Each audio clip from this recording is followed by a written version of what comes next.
ya que es una de las preguntas que más nos hacen y que más difícil vemos a la hora bueno, elegir y empezar una conversión, ¿verdad? Cada conversión depende mucho, eso es así, depende mucho de qué es lo que quieran y qué es a dónde quieran llegar con el vehículo que van a convertir. Y hay muchas variables que entran en juego a la hora de elegir este motor y aspectos que llevan a tener una buena conversión según lo que queremos lograr. Bueno, básicamente empezamos, que no lo puedo dejar de decir, las características de un motor eléctrico, como para empezar a rondar ahí.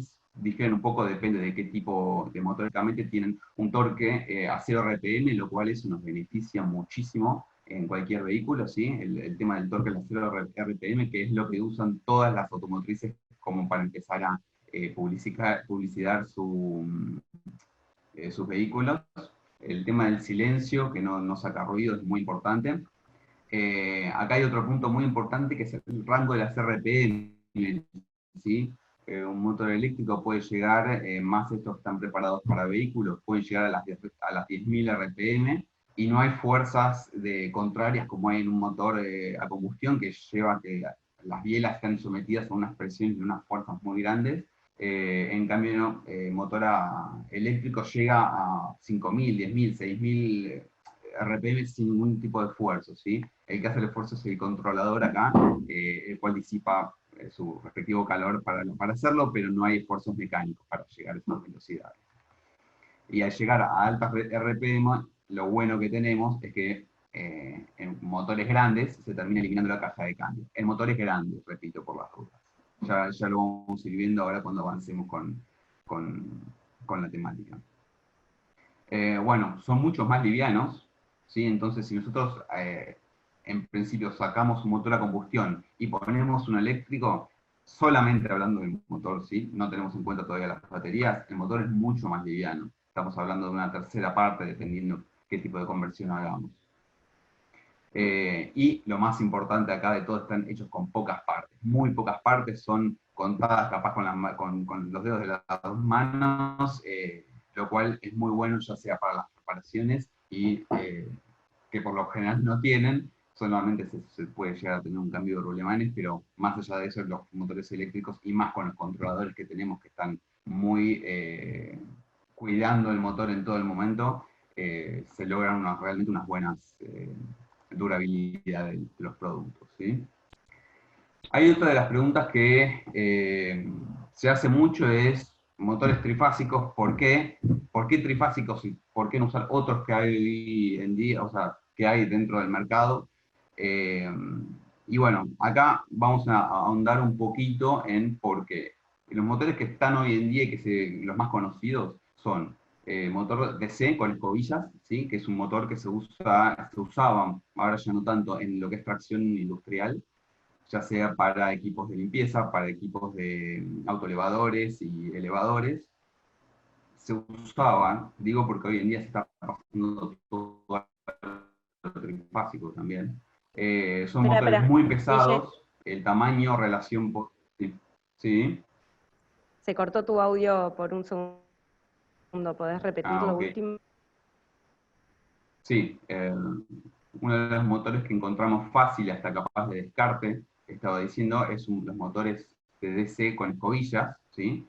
Eh, que lo que tienen es que la relación entre potencia y tamaño es muy distinta a los trifásicos. Para lograr una misma potencia que en un motor trifásico, el motor es más grande, en el caso de los DC con escobillas.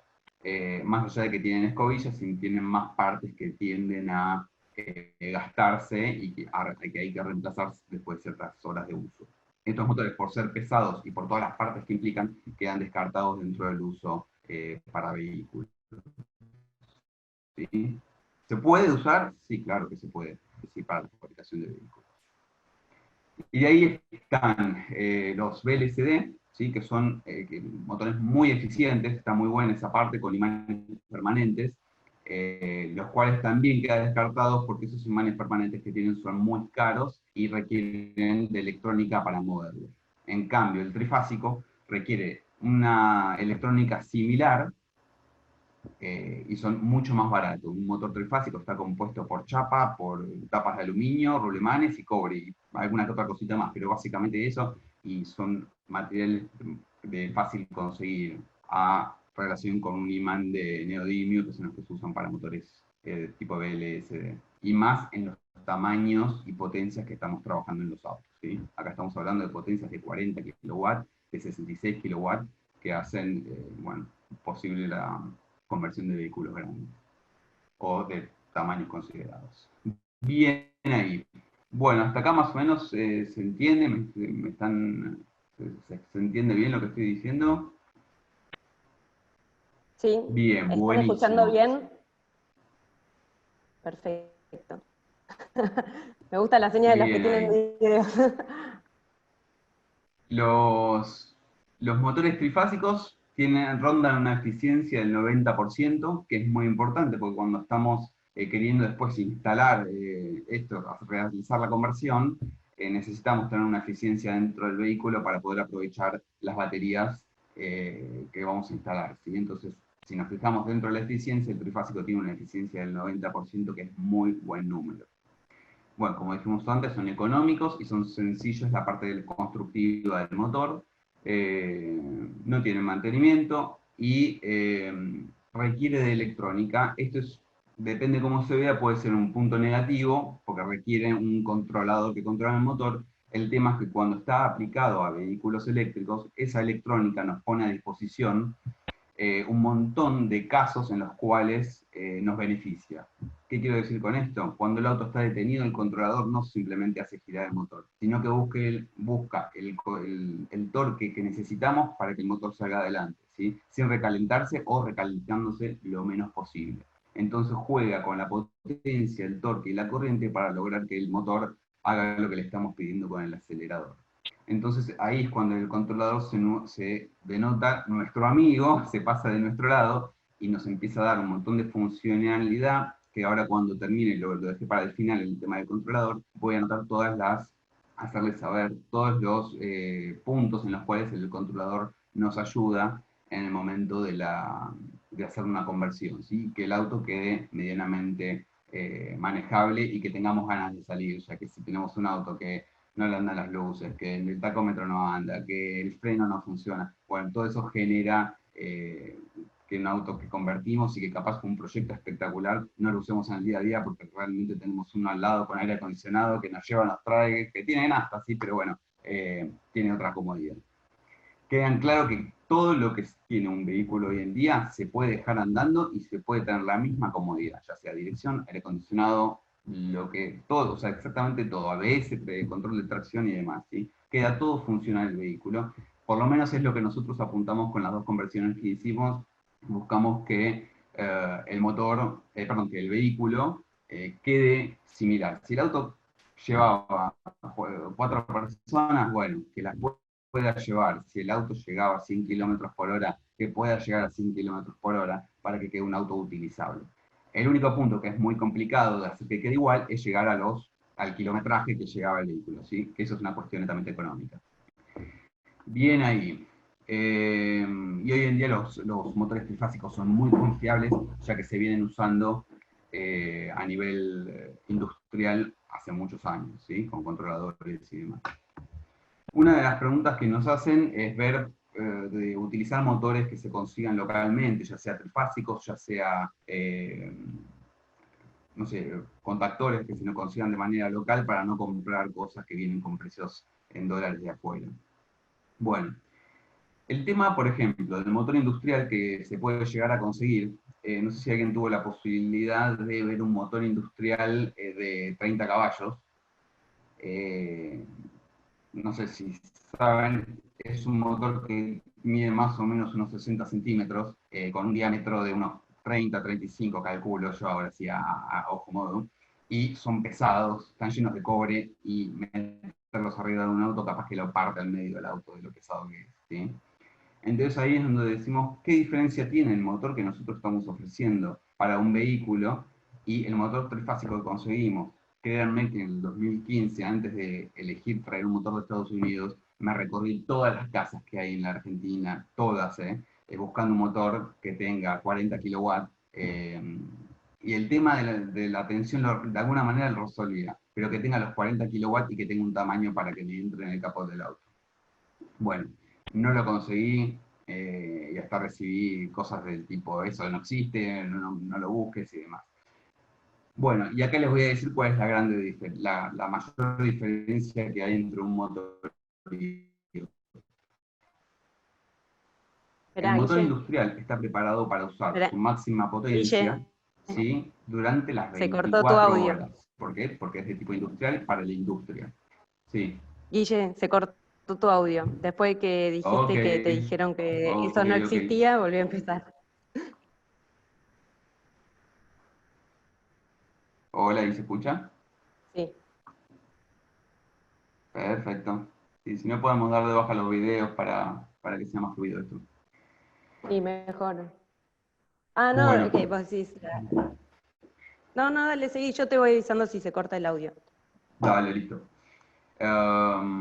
Bueno, estaba diciendo que la diferencia principal entre los motores trifásicos y los motores que nosotros ofrecemos para vehículos, obviamente su tamaño y su peso, y la diferencia que está es que un motor industrial está preparado para andar 24 horas, ¿sí? El motor que se vende para vehículos eléctricos, siempre se habla de potencias pico, es decir, yo estoy vendiendo, por ejemplo, un motor como el AC50, es un motor de 40 kilowatts, ¿sí? Pico, que quede claro. Todo lo mismo cuando ustedes ven los autos de fábrica, ahora que salió el Nissan Leaf, por ejemplo, van a ver que venden el auto y te dicen la potencia, es la potencia pico. Siempre se trata en la pico y hay una razón por qué, que ahora les voy a decir. Entonces, ese motor que tiene su potencia pico no está preparado para andar 24 horas a esa potencia pico, ¿sí?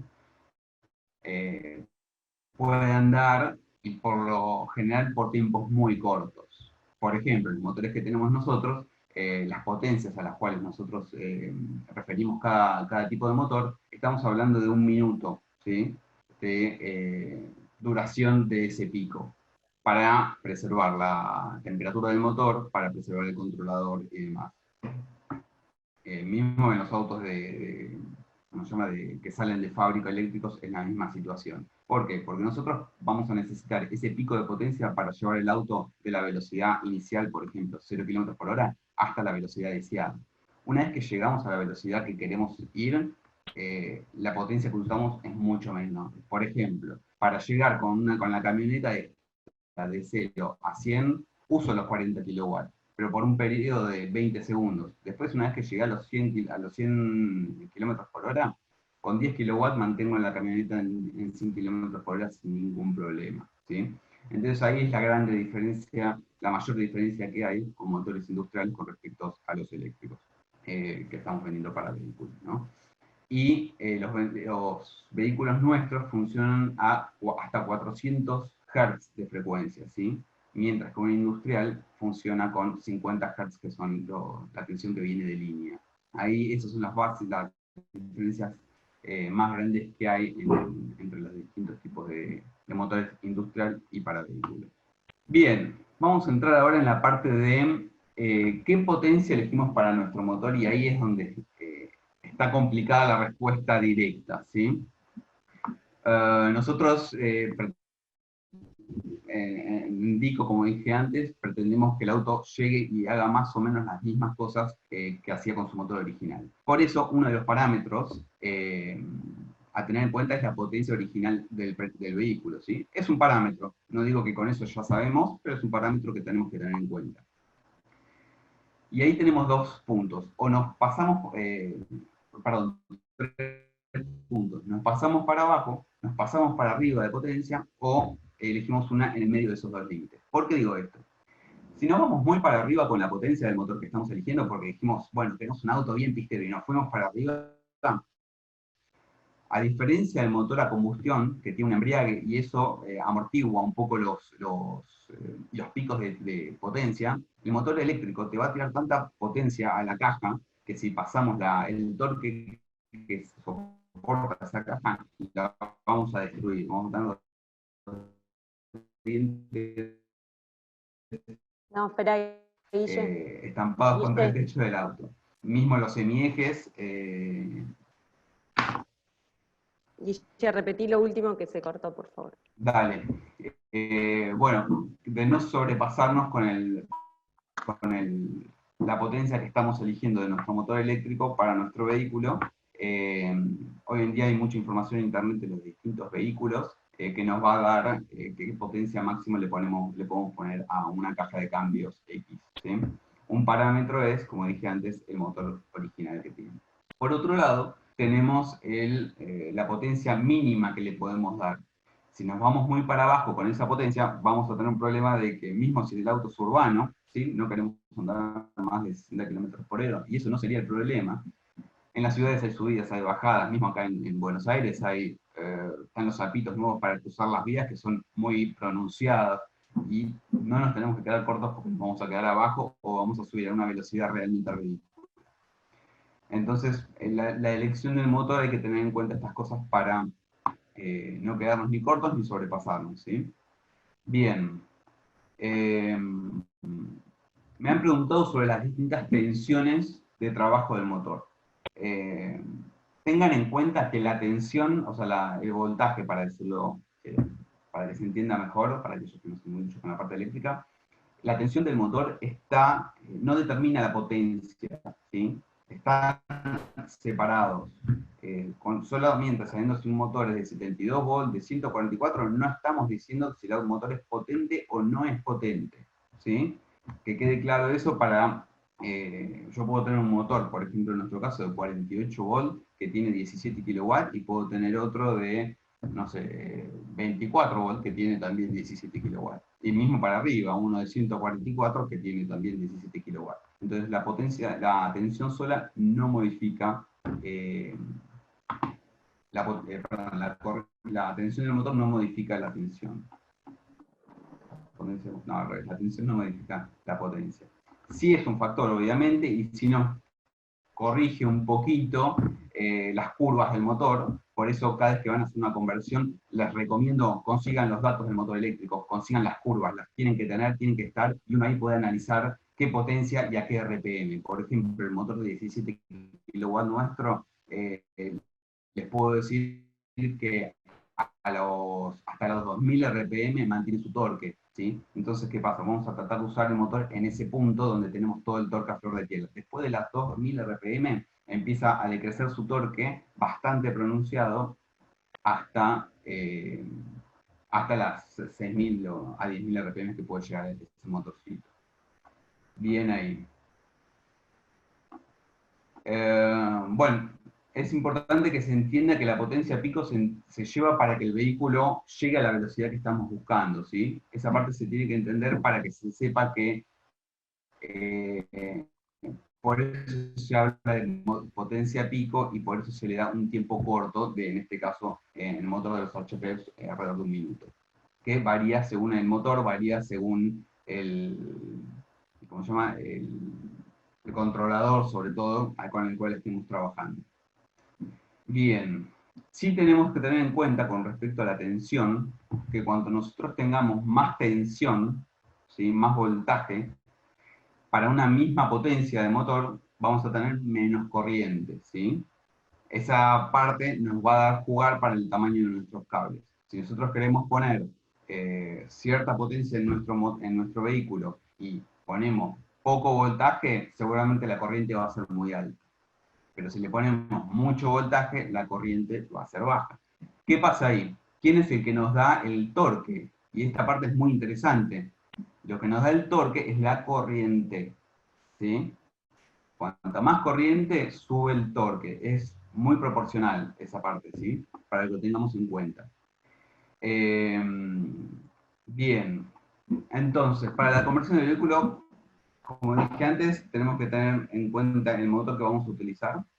Tenemos que tener en cuenta el peso del vehículo final, ¿sí? Con las baterías puestas. No es lo mismo si lo hacemos con ácido plomo que si lo vamos a hacer con litio.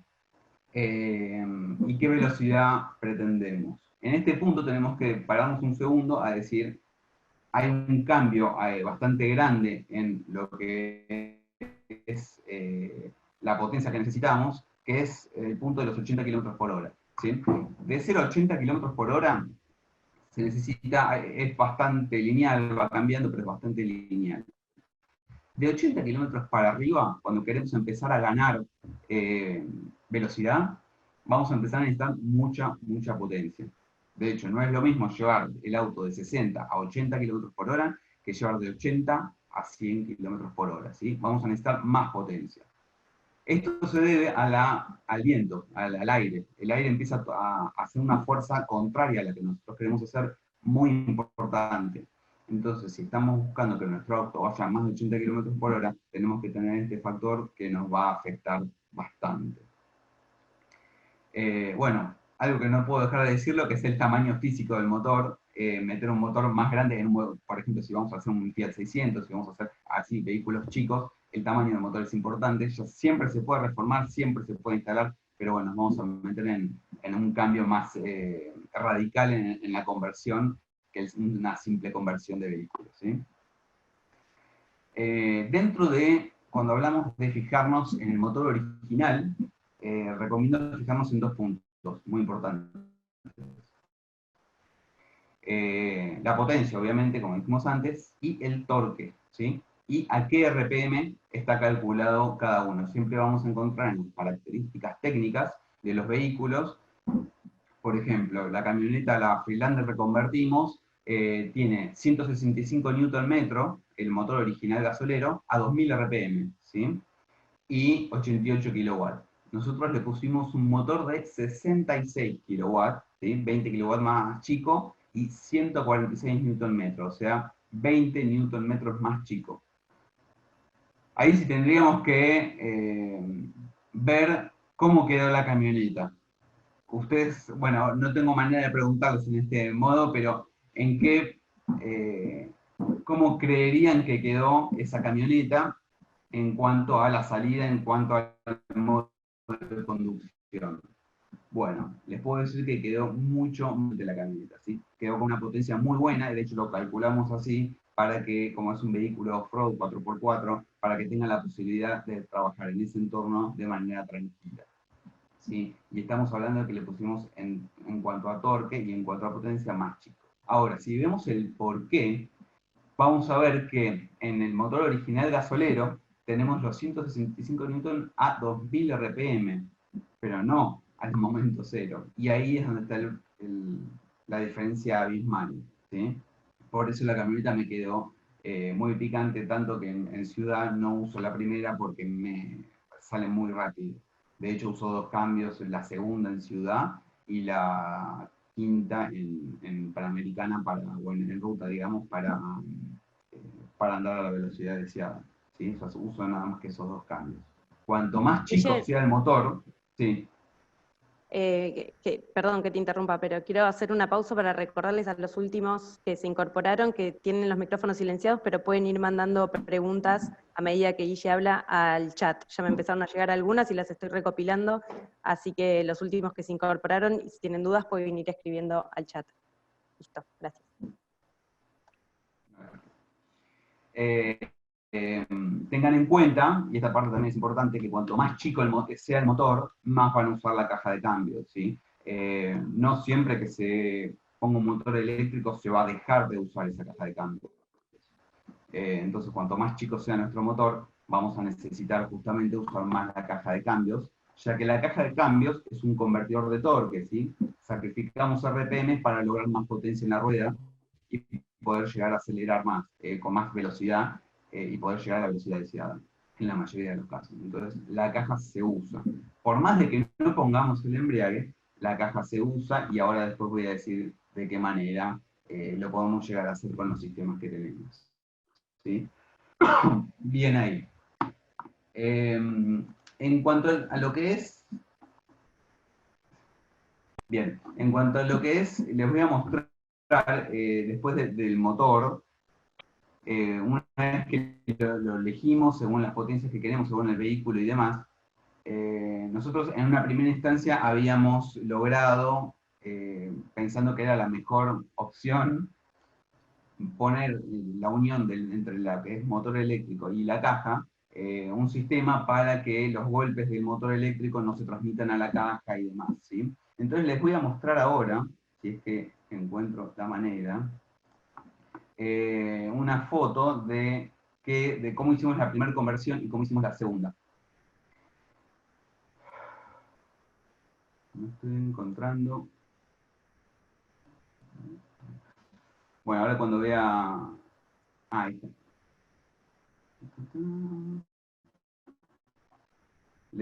Les iba a mostrar una foto de cómo nosotros hicimos la primera conversión. No sé si lo ven ahí. Este fue el sistema, el primer acople que hicimos, que es básicamente el centro de un embriague del vehículo, del vehículo original, al cual le adosamos abajo un aluminio que se acoplaba a través de un eje con chaveta al motor, ¿sí? Esta fue nuestra primera invención. Bueno, sepan que de acá lo reformamos esto. Esos 4 resortes que ven ahí salieron volando. Y las chapas quedaron todas dobladas y quedaron totalmente inutilizables. ¿Sí? Vuelvo a repetir, el torque con el que trabajamos en motores eléctricos es mucho y muy rápido. ¿Sí? El tiempo es muy influyente acá y es muy rápido en el momento que aceleramos y movemos el acelerador. Este es la unión que pusimos en la Freelander. ¿Sí? Van a ver ahí que se ve cómo está el estriado en este sistema, en esta parte de acá, que tiene el estriado donde encaja la caja de cambios directamente. ¿Sí? Y acá voy a poner otra foto donde se ve un poco más esta parte de acá donde es el eje con chaveta que engancha el motor, y ahí abajo se ve el estriado donde engancha la caja de cambios. ¿Qué pasa? Esto es una pieza que lo hace un tornero, tenemos que encontrar nada más que el tornero adecuado, y es simplemente una pieza torneada, a la cual se le manda a hacer abajo el estriado con el hierro adecuado, y te queda realmente lo mejor que logramos hacer, porque te queda todo centrado, no tenés que estar viendo cómo centrar caja, motor y demás, y nuestra recomendación hoy en día sería, si van a hacerlo, háganlo de esta manera, que creo que es infalible. ¿Sí? Buenísimo. ¿Con qué seguimos? Van a ver que los vehículos que salen a la calle,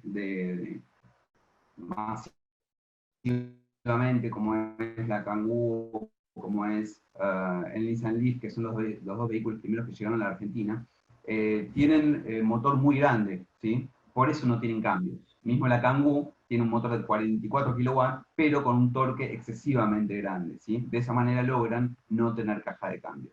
En este tipo de motores como los que tenemos, son potencias grandes, claro que sí, tienen torque bastante considerable, pero la caja de cambios la seguimos usando, porque si no tenemos que ir a motores más grandes todavía, y como para la conversión tenemos que conservar la caja de cambios, por una cuestión que hoy en día en la mayoría de los autos tienen el diferencial dentro de esta misma caja de cambios, sería raro no aprovechar esa situación que tenemos un convertidor de torque ya instalado en el auto con las patas de motor que enganchan en el mismo lugar y que nos ayuda el centrado de todo el sistema. ¿Sí?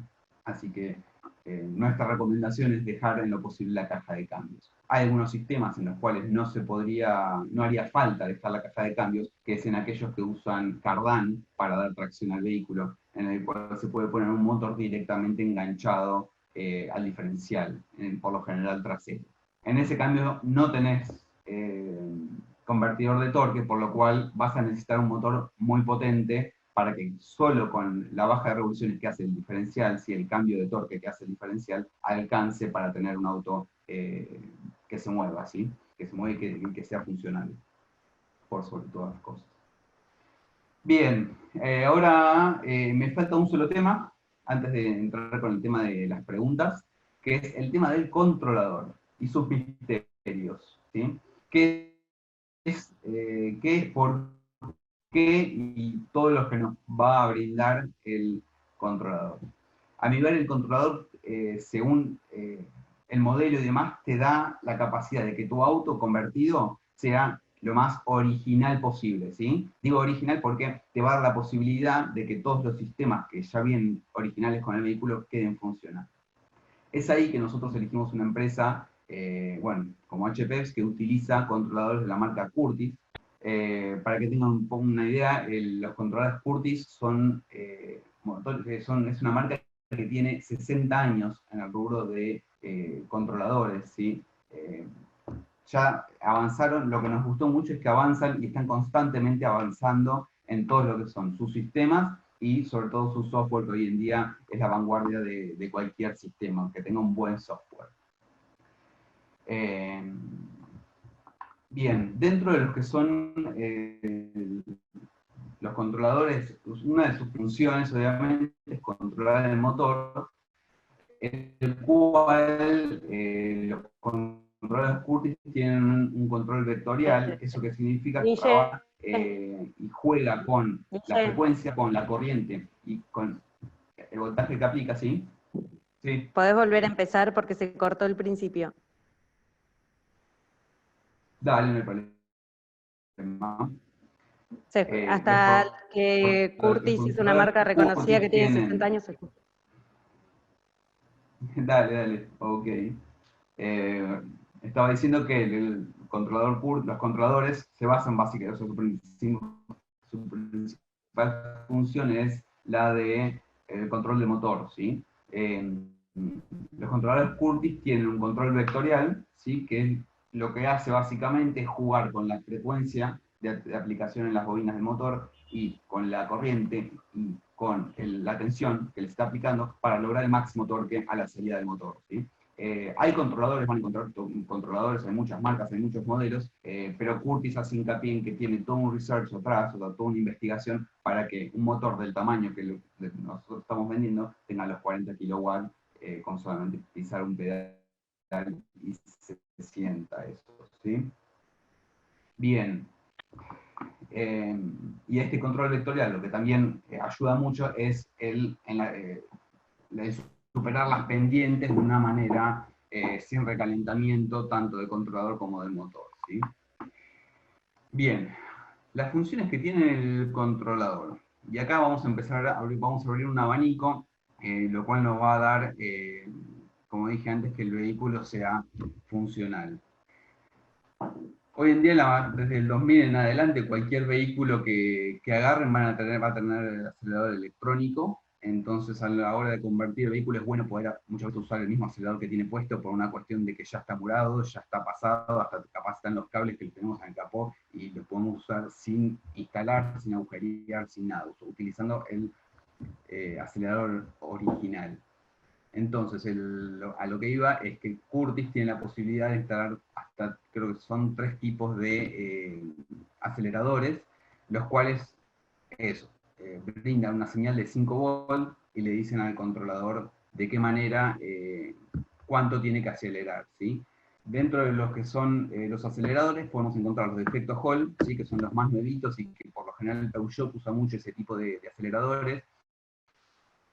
Están buenos porque no tienen pistas, como es los tipo potenciómetros, ¿sí? Que son más viejitos. Y no tienen partes que se gastan, son totalmente electrónicos y funcionan con magnetismo.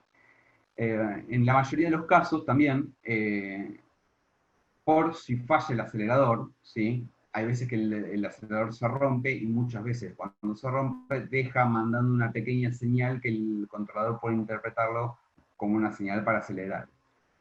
Lo que tiene el controlador Curtis es un switch que lo que hace es que mira cuando el acelerador no está siendo apretado, ¿sí?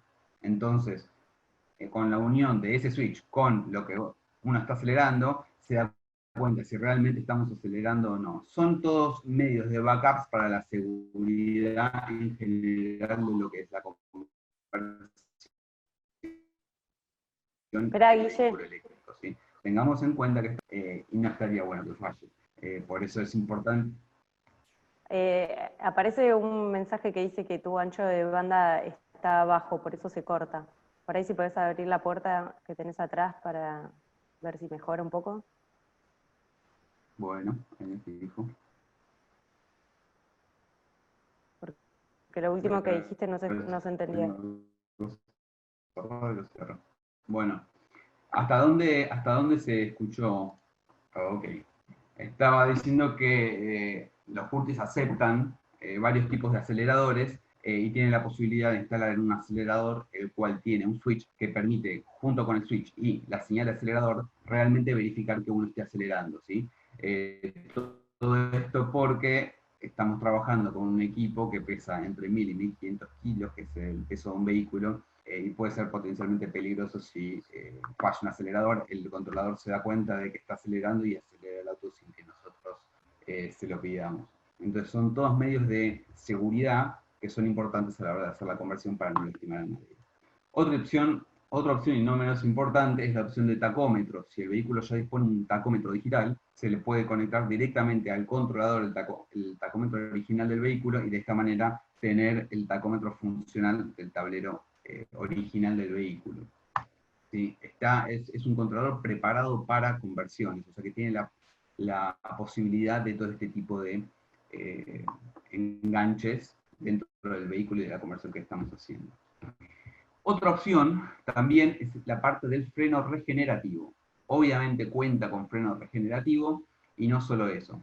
En un auto a combustión, vamos a ver que cuando nosotros estamos andando y levantamos el pie del acelerador, automáticamente vemos cómo el auto empieza a decrecer de velocidad, que es el famoso freno motor. Bueno, acá tenemos la posibilidad de configurar ese freno motor que en vez de frenarse por cuestiones de motor, simplemente lo que hace es recargar las baterías y ir aminorando de manera muy despacio la velocidad del vehículo eh, para que se parezca más a la sensación del motor a combustión, ¿sí? Se puede configurar y se puede configurar cuánto queremos que frene. Lo mismo con ¿cómo se llama? El pedal de freno. Podemos ir configurando cuánto queremos que frene a medida que tocamos el pedal del freno, ¿sí? Y hay una tercera opción que tiene, que es la posibilidad de instalarle un potenciómetro en el pedal de freno. ¿Para qué? Para que a medida que vamos frenando, este vaya, a medida que más apretamos el pedal, más vaya frenando. Y de esta manera aprovechar a tope el tema de los frenos, del freno y poder juntar toda esa energía cinética que tenemos y poder guardarla en nuestras baterías, ¿sí? Que para que tengan una idea más o menos, en un uso urbano le podemos llegar a ganar entre un 10 y un 15% la autonomía que va a tener el vehículo. Bien, dentro de los medios de seguridad tenemos también una bobina de corte. El Curtis se encarga de cortar el pack general de baterías. Cada vez que nosotros ponemos el auto en contacto tarda aproximadamente 20 segundos, que hace un par de chequeos entre los que se fija que haya buena aislación del pack general con respecto a la masa del vehículo, ¿sí? Para que no haya electrocuciones, por decirlo de alguna manera. Controla también la temperatura del motor, que no se pase, ya que es un motor que puede llegar hasta los 180 grados, ¿sí? en un uso muy intensivo. Por lo general andan dentro de los 90 como normal. Y obviamente la temperatura del controlador, que es muy importante porque en un uso urbano que estamos frenando, acelerando todo el tiempo, toma su temperatura. Por lo cual siempre se recomienda ponerle algún tipo de enfriado, de medio para enfriar, dependiendo también qué sistema de baterías tenga, ya que con baterías de litio vamos a tener más calor que disipar, ¿no? que con baterías de ácido plomo. Así de, o sea, en la práctica es así. Después también tiene la opción, como traen muchos vehículos hoy en día, el modo eco, ¿sí? Lo que hace esto es limitarnos un poquito la potencia, que también configuramos nosotros cuando queremos que se limite, logrando así que si vamos a hacer una distancia larga y estamos medio justos, ponemos el modo eco y lo que va a hacer es que todas las curvas de aceleración sean realmente curvas y no tenga vértices angulosos, digamos, se dice de esta manera, para consumir menos energía a la hora de acelerar. Buenísimo. También, obviamente, la vista de datos, la cual nos da las temperaturas que anteriormente dijimos que podía medir, RPM, tensión, corriente, de hecho viene con un relojito, el cual nos va dando toda esa información. Y otra cosa muy importante, sobre todo cuando usamos litio, que es comunicación CAN. Hoy en día todo vehículo tiene comunicación CAN, de hecho tienen al menos algún tipo de red CAN dentro del vehículo, y en el caso de hacer una conversión con este tipo de controlador, una red más, ¿sí? Que vamos a tener que instalar. Suena así como muy difícil, pero no, a la hora de instalar son dos cables más que hay que instalar, que hay que interconectar, para, por ejemplo, que se tenga una buena comunicación con el BMS, ¿sí? El sistema de control de baterías, que por ejemplo controla cuánta corriente se puede sacar del pack de baterías, cuánta corriente entra, ¿sí? Y así el BMS, junto con el controlador, van manteniendo la seguridad dentro del vehículo en cuanto a las baterías. Y también nos permite esto tener programitas que, por ejemplo, nosotros en la camioneta tenemos una pantalla donde podemos visualizar todos los datos referentes al motor y baterías, que la logra a través de esta misma comunicación CAN, ¿sí? Y con el BMS, muy importante. Otra opción más, y acá esta es la que había dicho antes, cuando nosotros estamos usando un motor eléctrico a la caja de cambios, bueno, de la manera que yo les mostré no tienen embrague. Entonces, si nosotros estamos andando, ¿cómo hacemos para pasar el cambio? Bien, los controladores vienen con un botoncito, el cual tenemos que instalar en algún lugar. Se podría instalar mismo con el mismo pedal si buscamos alguna forma mecánica de accionamiento, o nosotros lo instalamos en la misma palanca de cambios. Es un botón que cuando nosotros lo presionamos, el vehículo automáticamente deja de cargar, ¿sí? Deja de cargar. ¿Por qué digo esto? Porque el motor siempre está o acelerando o cargando si no tocamos ese botón. Entonces, nosotros levantaríamos les comento cómo sería el proceso. Levantás el pie del acelerador, en ese momento vamos a sentir que el auto empieza como con un frenado, que es el frenado regenerativo, de freno motor, vamos a llamarlo. Se toca ese botón en donde el motor va a dejar de frenar, y ahí tenemos la posibilidad de meter el cambio. Con el mismo sincronismo de la caja, el cambio entra perfecto, tarda un segundo en entrar, pero entra perfecto, sin ningún tipo de ruido y totalmente mecánicamente cubierto todos los aspectos o sea, de poner el cambio, ¿sí? O sea que son tranquilamente, la verdad que es una opción muy buena a la hora de convertir el vehículo, porque te resuelve el tema del embriague, y no tenés que, eliminas todo el peso de lo que implica el embriague original del vehículo, ¿sí? Más allá de que los embriagues por lo general si se instalan un motor eléctrico con un embriague, se los va a terminar comiendo y muy rápido. En mi opinión no va a durar, por la cuestión del torque que tenemos, que es mucho.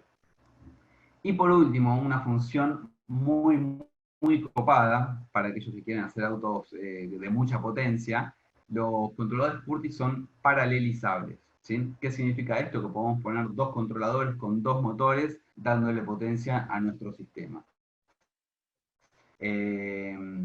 Entonces, de esta manera, los dos motores hablan entre sí, los dos controladores, perdón, hablan entre sí, y de esta manera se configuran para que anden aplicando el mismo torque y repartan el torque que tienen que transmitir a las ruedas, ¿sí? Por eso los controladores Curtis son realmente, cuando nos pusimos a hacer averiguaciones en su momento y ver qué usar, qué no usar y demás, mismo si elegimos hacer una conversión con un motor, con un controlador de tipo industrial, no va a tener todas estas opciones que son: es importante tener un frenado regenerativo, es importante tener la comunicación CAN para que se pueda hablar con el BMS. Entonces, bueno, son todos aspectos que van sumando a la elección de un controlador de este tipo, ¿no? Y la eficiencia que tienen los Curtis, que es muy alta.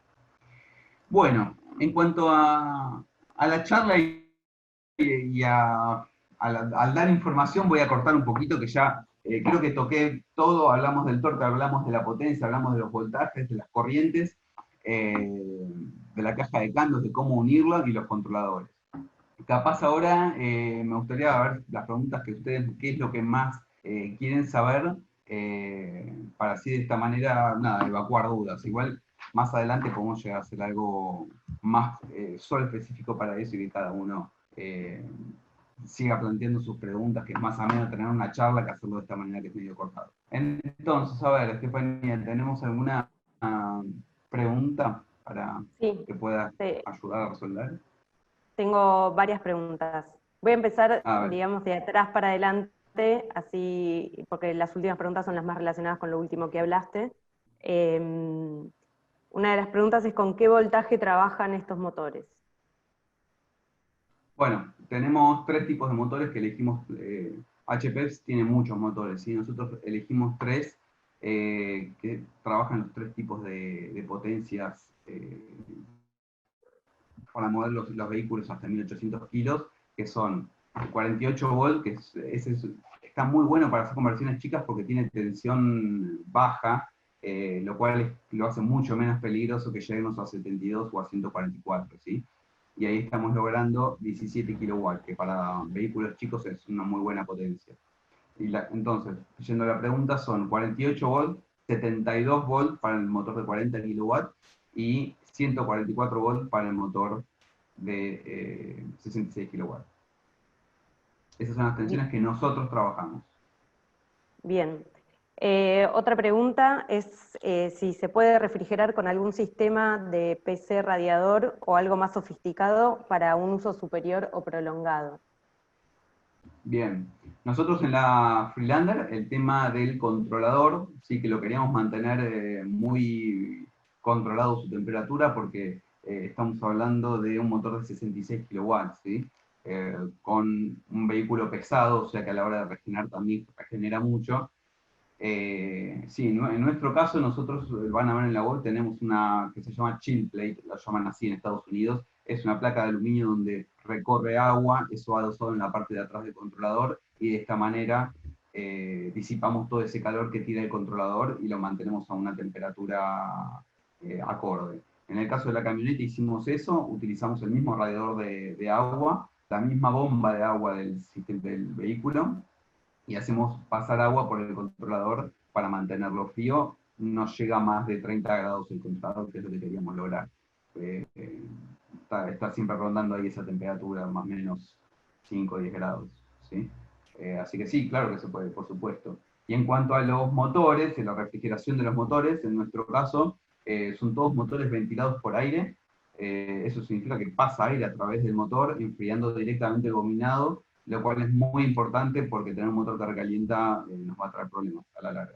Mismo si funciona, a la larga trae problemas porque se empieza a degradar el cobre y se empieza se empieza a recalentar más porque se degrada el cobre y así es como empieza a calentar más el motor y a fallar. Bien, te hago dos preguntas en una sobre el tema de los frenos. Sí. Una pregunta es, ¿al sistema original de frenos se le agrega el potenciómetro? Y la otra pregunta es, ¿el freno sigue siendo el común del auto y además se le suma el regenerativo? Claro, sí, el freno original del auto no se toca, de hecho se pone una bomba de vacío para que siga andando exactamente igual, ¿sí? Lo que se suele hacer es, nosotros apenas rozamos el pedal de freno, ahí tenemos un switch que enciende las luces traseras. Si alguna vez se ponen a jugar, van a ver que con solo rozar el pedal del freno se encienden las luces traseras y todavía el auto no está frenando, ¿sí? En ese momento es donde engancha el regenerativo. De hecho, nosotros en las dos conversiones que le hicimos, lo adosamos a ese switch original del vehículo. De ahí sacamos una señal para decirle al Curtis, ahora quiero que regenere. Eso en cuanto al regenerativo. Si el sistema de frenos original del auto no se toca, y mi recomendación es no tocarlo, ¿sí? Porque es un sistema homologado por alguien que dijo que ese auto frena y frena con esos frenos. Así que yo no lo tocaría. Es mi recomendación. Y sí, adosar la bomba de vacío para que tenga la misma capacidad de freno que el auto original. Y en cuanto al potenciómetro, sí, se pone, la mayoría de los autos tiene el pedal que tiene un vástago y se pone ahí en el medio del vástago. ¿Sí? Es un sensor que lo traemos a pedido, que se pone en el medio de ese vástago, entonces cuando vos apretás, vas presionando ese vástago que a la misma vez aprieta después la bomba cuando seguimos apretando. No sé si que ahí respondí todo lo que me habías preguntado. Entiendo que sí. Bien. Pregunta sobre la caja de cambio. Tengo tres preguntas. A ver, Una es si se puede convertir un auto con caja automática. buena Eh, pregunta. por otro lado, si sí o sí es necesaria la caja de cambios. Y por último, es si sacás la caja de cambios, ¿cómo se puede poner reversa? Bueno, el Curtis viene con, en cuanto a la última pregunta, el Curtis viene con un botoncito del cual simplemente tocando el botoncito el auto se convierte en reversa, ¿sí? Nosotros en el SEAT, por ejemplo, lo tenemos habilitado y en la camioneta no. No, porque no se puede, simplemente porque tenemos la caja de cambios y tocar un botoncito, poner la marcha atrás directamente de la caja, si ya que lo tenemos usamos directamente la caja. Eso en cuanto a la marcha atrás. Perdón, ¿qué más me habías preguntado? Si sí o sí es necesaria la caja de cambios y en Ah, el caso cierto, de que la caja automática. y si se puede convertir en una caja automática. Eso. Bien. Bueno, como dije antes, la caja automática, la mayoría de los autos hoy en día dentro de la caja de cambios está el diferencial. Entonces, si no resolvemos eso, nos vamos a meter a dar vueltas, a tratar de resolver el tema del diferencial que lo necesitamos. No sé si todos saben lo que es un diferencial, básicamente es que nosotros cuando agarramos una curva, la rueda que está afuera gira más veces que la que está del lado de adentro, ¿sí? Si nosotros ponemos ahí un eje enterizo, lo que vamos a hacer es derrapar en todas las curvas. Para eso hace falta el diferencial que está dentro de la caja de cambios. Entonces sacarlo estaríamos en un problema de resolver mecánico muy grande. Vamos de vuelta. Poder, se puede todo. A mí me enseñaron que todo se puede, pero no lo recomiendo porque nos vamos a meter, en vez de hacer una conversión, a una modificación entera de un auto que no tiene sentido en lo que es conversiones, ¿no? Y sacar al auto de lo que es su originalidad. Y en cuanto a cajas automáticas, vuelvo a repetir, todo se puede. Vamos a estar con más problemas, ¿sí? Hay muchas cajas de cambios que funcionan con presiones de aceite, las cuales vamos a tener que imitar a través de bombas y demás, lo cual va a generar también una conversión de mucho más tiempo, porque hay que ver cómo resolver cada caso ese tema de la caja de cambios, ¿no? O sea, poder se puede, es más complicado y hay que evaluar, más con las cajas que están saliendo últimamente, que son electrónicas y también, o sea, hay que empezar a mentirle a la caja de cambios para que haga lo que tiene que hacer. Bien. Bien. Otra pregunta es, ¿cómo es la aislación del motor teniendo en cuenta que se trabajan con tensiones elevadas? Bien, el motor viene sí ventilado por aire, pero no se puede acceder adentro, o sea que viene totalmente sellado, eso no hay ningún problema. Mismo si entra a veces agua, entra y sale, pues, como es un túnel de viento lo que tiene adentro, entra agua, sale, se refresca y no hay ningún problema. Sí estaría en un problema si quieren meter el vehículo en la arena o con cosas que hagan corrosiva el tema de la... Eh, que no estaría bueno que entre arena dentro del motor, pero para eso se pueden armar filtros donde provocan que no entre nada más, pero no hay ningún problema y las aislaciones obviamente son buenas y de hecho el Curtis chequea en cada encendido la aislación del motor. Bien. La otra pregunta es, ¿el motor tiene protección térmica interna? Sí, por supuesto, por supuesto. No solamente eso, sino también un sensor de rotación que utiliza el controlador para aplicar el torque en el momento adecuado y demás. ¿Sí? Son montones sincronizados. Para sincronizarse necesitan el sensor de vueltas y el control de temperaturas para que no se sobrepase la temperatura. Bien.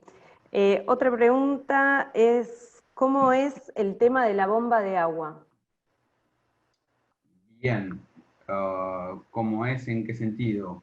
Nosotros particularmente, como necesitamos refrigerar el controlador, dejamos la bomba de agua original por la forma en la cual la Freelander viene, dejamos la bomba original. En el caso de que no se pueda, porque la bomba de agua está metida dentro del bloque, como es en muchos casos, se le agrega una bomba de agua externa para lograr que el agua recorra el radiador y los elementos se queden enfriados.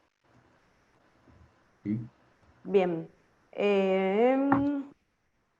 Tengo dos preguntas de aire acondicionado, que no sé si están Sí. relacionadas, pero te las hago juntas. Una es cómo mover el compresor del aire acondicionado Sí. y la otra es cómo solucionan el funcionamiento del aire acondicionado y la dirección asistida. Bien. Tanto en lo que es particularmente, voy a hablar de la Freelander y cómo se hace en general. La Freelander particularmente tiene tanto la bomba de agua, la dirección y el aire acondicionado adosado todo en una placa totalmente independiente al motor. Entonces lo que hicimos fue ponerle un motor para que mueva todo ese sistema, ¿sí? O sea que la Freelander tiene dos motores, el motor de tracción y un motorcito mucho más chiquito para la tracción de todo el sistema de accesorios, ¿sí? A través de una correa. Si no, según el vehículo, se pueden hacer varias cosas. Por ejemplo, hay bombas hidráulicas para la dirección eléctricas que funcionan a 12 volts y se pueden instalar sin ningún problema, como por ejemplo la Kangoo lo trae original eso. Entonces esa misma bomba se puede utilizar. Y para lo que es aire acondicionado, ahí también, o se puede poner adosar a un motor externo, o se puede poner un aire acondicionado que se compra, de hecho, vale $700, me parece, que es un motor que ya tiene la parte eléctrica dentro, ¿sí? Entonces, motor y compresor todo junto. Lo alimentas con la tensión del pack de baterías y ya tenés el aire acondicionado. ¿Sí? Son las dos cosas que se suelen resolver de esa manera. Bien. Hay que aclarar que ya de ahí depende mucho de qué conversión quiere hacer cada uno y qué ingenio tiene cada uno para resolver cada tipo de problemas, ¿sí? No hay, esto se hace así, más en este país que todavía no hay ley de conversión, entonces no hay manera. Si el sistema funciona, es confiable, capaz, o sea, ya alcanza, ¿sí? Por ejemplo, nosotros hicimos esto de agregar un motor que mueva todo el sistema de accesorios. Es un ejemplo. Bien. La pregunta anterior, que era sobre el tema de la aislación del motor, teniendo en cuenta que se trabaja con tensiones elevadas, se refería a temas de fallas del bobinado. Sí, si hay alguna falla en el bobinado y hay una pérdida de aislación, el controlador lo detecta y no conecta la bobina principal que corta todo el pack, entonces no va a llegar tensión al motor. Y obviamente te avisa a través de un código de error en el relojito que tiene. ¿Sí? O sea, son todos sistemas que se están chequeando constantemente para la seguridad general del vehículo. Bien. Hay que tener, perdón, voy a agregar una Sí. cosa. Hay que tener en cuenta que nosotros estamos convirtiendo una coctelera, ¿sí? O sea, todo lo que instalemos dentro del auto se va a estar sacudiendo y demás. Entonces, a la hora de hacer la conversión, seamos conscientes de que eso se va a sacudir, se va a mover. Entonces, los cables no se tienen que raspar, no se tienen que lastimar. Sí. Bien, en el caso de una caja mecánica, cuando ponemos el cambio y el auto está parado, ¿cómo se hace para que no se mueva el motor? El motor está siempre parado, el motor de tracción está parado, no gira si estamos parados, no estaría traccionando, así que no hay ningún problema. O sea, el motor de tracción en un auto convertido, cuando el auto funciona, está andando, cuando el auto está parado el motor también, está a 0 RPM. Bien, otra pregunta es si conviene convertir autos modernos o más antiguos. Eso ya ahí depende cuánto se quieran poner cuánto sepan de electrónica, sobre todo. Creo que pasa más por ahí. Los autos más nuevos tienen sistemas, como dije antes, de comunicación CAN y demás que hay que empezar a resolver para que funcionen. Por ejemplo, la camioneta que tenemos nosotros tiene un sistema de control de tracción y ABS, lo cual tuvimos que hacer ciertas cosas para que funcione. Quedó todo original, pero bueno, hay que saber un poco para que el sistema quede funcionando. La verdad que es mucho más fácil, estoy hablando de facilidad, no de posibilidad, ¿sí? Es mucho más fácil convertir un Taunus del 76 que convertir cualquier vehículo del 2010 para acá, ¿no?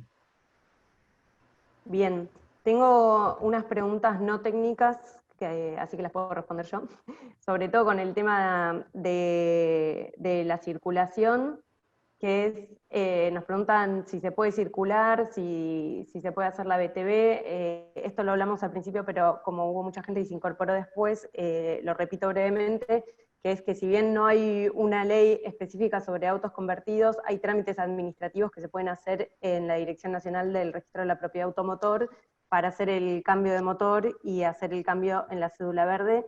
Ese es el trámite que nosotros tenemos adentro del registro ahora con la Freelander y que por todo esto está parado, así que no podemos dar una respuesta concreta sobre nuestra experiencia, pero está el tema encaminado. Así que ahí terminó esa pregunta. Y otra que nos habían preguntado es por el tema de los precios, de cuánto sale hacer una conversión y demás, es una pregunta recurrente. Depende del motor que quieran poner, con toda la info que se llevan de hoy, la idea es que ustedes puedan elegir qué motor quieren poner, qué potencia y demás. Pueden ver todos los productos en el sitio web, dico.com.ar, ahora se los pongo en el chat, y también tienen una sección donde pueden armar su propio presupuesto y ver cuánto sale hacer su conversión dentro de lo que ustedes quieran hacer. Bueno, esas Bien. eran las preguntas no técnicas. Ahí Tengo, Steffi les va a compartir un link que les dejé, que es un link donde, capaz algunos la conocen ya la página, donde hay muchas conversiones y uno ahí puede ir viendo las potencias de los motores que utilizaron y que lograron con esa potencia. ¿Sí? La página se llama IRI Album, no sé si ya la conocen, pero está muy buena porque uno puede sacar comparaciones de ahí con marcas de motores, con tiempos de baterías y demás, está muy bueno. bien, tenemos algunas preguntas de baterías, pero en esta charla estamos hablando específicamente de motores. Si nos quedan unos minutitos al final, ahora nos quedan 15 minutos para terminar, pero si nos quedan unos minutitos las respondemos, pero nuestra idea es hacer más adelante una charla específica sobre baterías y todo eso. Así que te hago unas preguntas más sobre motor y seguimos. Vale. Hay una pregunta desde Colombia, donde hay pendientes muy pronunciadas, de entre 4 y 7%, y que son más o menos de 40 kilómetros de recorrido. La pregunta es, ¿qué potencia y torque recomendarías para no quedarse colgado o detenido? Depende de qué vehículo se quiera convertir, no es lo mismo un Fiat 600 que una camioneta, una G100, así que desde ahí tenemos que partir, no te puedo contestar eso ahora. ¿Sí? Ok, y pensando en un auto familiar, por ejemplo. No, pensando en un vehículo, por ejemplo, del tipo de 1000 kilos, ejemplo, ahí con un motor de 40 kilowatts vas a estar muy tranquilo, no vas a tener ningún problema. ¿Sí? Bien. Eh, Otra pregunta es si conviene dejar el sistema de embrague original o conexión directa a la caja de cambios. Eso no sé Eso ya si lo dije, directo a la caja de cambios. directo a la caja de cambios. ¿Sí? Ok. Bueno, espera, perdón, Dentro de las preguntas que me habían mandado, tengo una que está buena la pregunta, que es cómo elijo qué tensión de trabajo, eh, cómo elegir la tensión a la cual va a mandar mi sistema, ¿sí? Eso depende de la potencia que estemos trabajando, ¿sí? Cuanto más potencia queramos, va a subir la tensión a utilizar. Si no, vamos a terminar utilizando un sistema de baja tensión, pero con 1000 amperes en cada vez que aceleramos, lo cual es una locura, porque necesitamos baterías que puedan dar esos 1000 amperes. Entonces, el sistema o sea, la tensión de trabajo está, digamos, se selecciona de acuerdo a qué potencia necesitamos. ¿Sí? bien. Y tenías algunas preguntas más vos ahí, Guille. Sí, bueno, muchas ya les respondí acá en el discurso. Hay una pregunta que la voy a responder porque es vino muchas veces, que es si se pueden agregar alternadores para la carga de vehículos mientras que estamos andando. Bueno, eso es un tema físico y no se puede, o sea, poder se puede, pero en circunstancias muy particulares, no para uso urbano, ¿sí? Básicamente, para que tengan una idea, voy a gastar más energía en la fuerza que está haciendo ese alternador para girar que lo que me va a generar y voy a poder cargar así mis baterías. Entonces, eh, no es viable ponerle un alternador a un vehículo, a una rueda, para de ahí sacar más energía. Eh, o sea, le estaríamos robando energía al vehículo a través del motor principal. Es una cuestión de que no es realizable, ¿sí? Bien, y me han hecho una pregunta de baterías, no sé si yo la contesto. Espera, ¿Cuánto? Porque, tengo sí, más preguntas de motor todavía. sí, dale, Y nos quedan pocos minutos, tengo dos preguntas más. Una es, en la dale. tracción trasera, ¿dónde iría el motor eléctrico? Y en ese caso, si no se necesita la caja de cambios. Bueno, ahí si lo vamos a hacer de tracción trasera y en este caso tracción trasera con palier, ¿sí? Perdón, con cardán, ¿sí? En ese caso se podría sacar la caja de cambios, como dije antes, pero vamos a necesitar un motor que tenga mucho torque. Que hay, de hecho lo hay, obviamente son más caros, pero poder se puede. ¿Y dónde iría? Ya ahí depende del diseño que se esté haciendo en la conversión. Se puede poner cerca de todo el eje trasero, agarrado directamente al diferencial. Pero repito, ya es una parte de la conversión que están realizando. Bien, te hago la última pregunta, si después paso al cierre, Sí. que es si se pueden poner los motores directo en las ruedas de atrás, por ejemplo. Hay algunos modelos, eh, lo cual intentaron meterlo en las ruedas. Por alguna razón que yo no les sé explicar bien, no se está utilizando ese sistema para vehículos pesados como para vehículos pesados, ¿sí? Sí se está usando como lo vimos en monopatines, en alguna moto lo vi inclusive, pero para un vehículo que con el peso que tiene no se está usando. De hecho había un diseño argentino, hecho en Argentina de eso, pero no prosperó, no tengo ni idea por qué, no lo sé, no lo sabría explicar. Si quieren después pregúntenme por privado, lo averiguo bien y se lo digo. Bien. Bueno, para cerrar un poco esta charla, les queremos agradecer a todos por estar presentes. Seguramente les surjan más preguntas cuando se termine la charla, porque suele pasar eso, que cae la ficha de toda la información y nos surgen nuevas preguntas, así que si tienen más dudas nos pueden escribir a ibi@dico.com.ar, así les respondemos todo lo que necesiten. Como comenté antes, nuestra idea es hacer una nueva charla específicamente sobre baterías, porque cada tema, tanto motor como baterías, es un mundo enorme, entonces hablar de las dos cosas tendremos que hacer una charla de 6 horas. Así que la idea es hablar en la próxima solo de baterías, y me gustaría los que tienen videos que me digan qué les parece la idea de hacer alguna charla solamente que sea preguntas y respuestas en grupos más reducidos, por ejemplo de 10, 15 personas, para que podamos todos hablar por micrófono y sea un poco más dinámico. ¿Qué opinan de eso? De una charla solo de preguntas y respuestas. Los que tienen video pueden hacer que sí o que no. ¿Sí? Bárbaro. Buenísimo, bueno. Nos tenemos que organizar porque la verdad que esta es la primera vez que hacemos esta charla, estamos muy entusiasmados, nos encantó que participe tanta gente y que nos manden preguntas, porque de esto se trata, ¿no? Con la duda de uno es la duda de otro, y podemos sumar los conocimientos de todos y poder movilizar el tema de los autos eléctricos y las conversiones en Argentina. Acá me dicen en el chat que estaría bueno hacer primero la charla de baterías y después hacer las de preguntas y respuestas, y entonces ahí lo vamos haciendo en grupos más chiquitos, así podemos hablar entre todos y todos pueden tener los micrófonos habilitados. Les Dale, mando, buenísimo. entonces ahora en el chat, el sitio web ya se los mandé, les mando nuestra dirección de mail por si quieren mandarnos preguntas específicas ahí, y recuerden que en el sitio tienen todos los productos publicados. En el blog pueden leer sobre la conversión que hicimos del SEAT y de la Freelander. Y si Dios quiere, cuando se levante esta cuarentena, podemos hacer esto presencial y pueden ver los autos personalmente. Alguno de ustedes vio la Freelander en vivo, ahí lo veo a Javier en el video. Así que ojalá se la podamos mostrar a todos lo antes posible y que todos puedan también acceder a hacer esto que es tan divertido, educativo, entretenido y sobre todo amigable para el planeta. Miren el cielo y el aire que tenemos ahora, que estamos todos adentro sin usar vehículos de combustión. Bueno, muchas gracias a todos y los esperamos entonces en la próxima. Muchas gracias. Buenísimo, gracias a todos. Hasta luego.